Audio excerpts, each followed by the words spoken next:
If you can't get all the way from breakfast to lunch without getting up or jumping up and grabbing something to eat, getting a snack, then we should meet. Hi, I'm Steve and welcome to another Down Home Clean Carnivore video. You got up early, you got ready for work, and you made it to work on time. Good for you. You've been working hard now for a few hours and it's time for a break. Or is it? Who made that rule? Who decided that every break had to include food?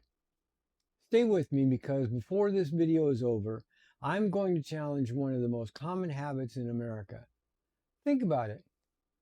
Nobody says, oh man, it's 10 o'clock and I've got to step outside and take a few deep breaths and clear my head for 5 minutes.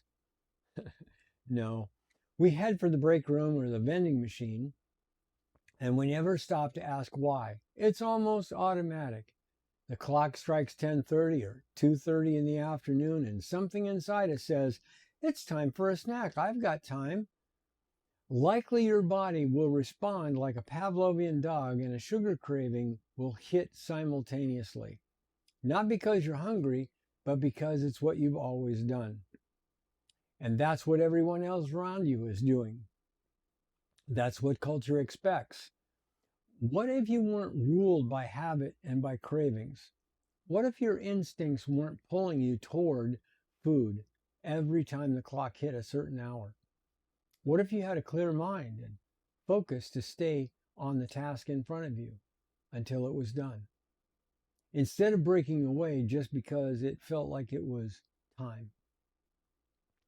What if your energy didn't dip mid-morning or mid-afternoon because you're riding that roller coaster of constant eating? What if you could sit in that moment and actually choose consciously whether you needed food or something else entirely? If you're still listening, then God bless you, because what I'm describing is not willpower, it's freedom.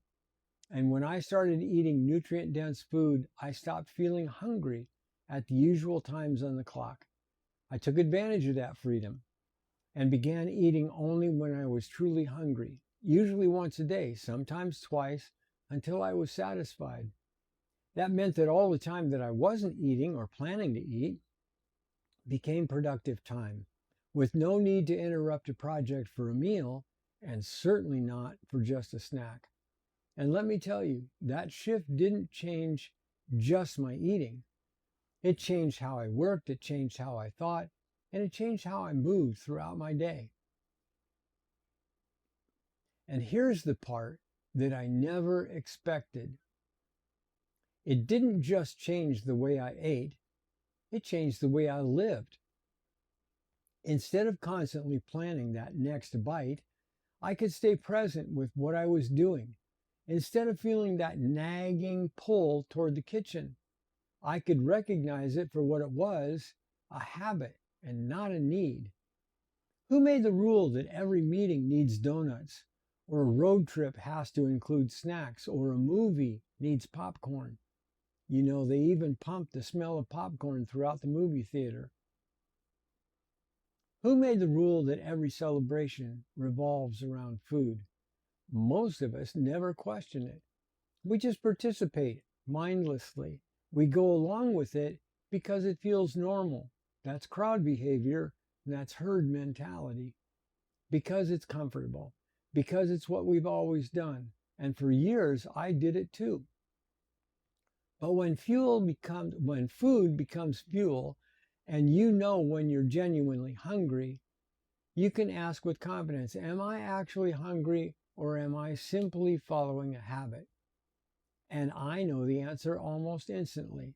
And that's what catches the food monkey off guard. Because habits hate being questioned. They thrive in the background. But when you change what you eat, and when you eat, and food becomes fuel, you become aware. With a clear mind and purpose, you're no longer eating unconsciously or unintentionally. You're choosing what you eat and choosing when you eat. And you're no longer eating whatever you see or whatever someone else suggests. Habits, and especially bad ones, depend on you not paying attention. Sometimes I discovered I was really hungry. Most of the time, I was simply following a script that I'd been living for decades. Class isn't over.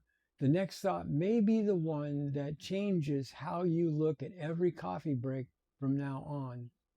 A script written by routine, by environment, other people's expectations.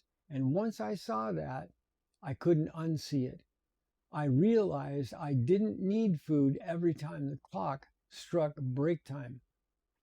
Something I needed to stretch. Sometimes I needed fresh air. Sometimes I just needed a glass of water. And sometimes I needed to get back to work. Sometimes I needed a moment of stillness and not stimulation. The food monkey had trained me to think every pause deserved a snack. It didn't. And once I stopped feeding that pattern, it started to lose its grip. If today's video made you stop and think, I'd love to hear from you. Have you ever caught yourself eating just because the clock said it's time? Have you ever paused long enough to ask yourself what you're actually needing in that moment? I read every comment, and many of these Food Monkey videos begin with conversations just like that. And if you'd like to keep walking this journey with us, you're always welcome to subscribe. We're not just talking about food.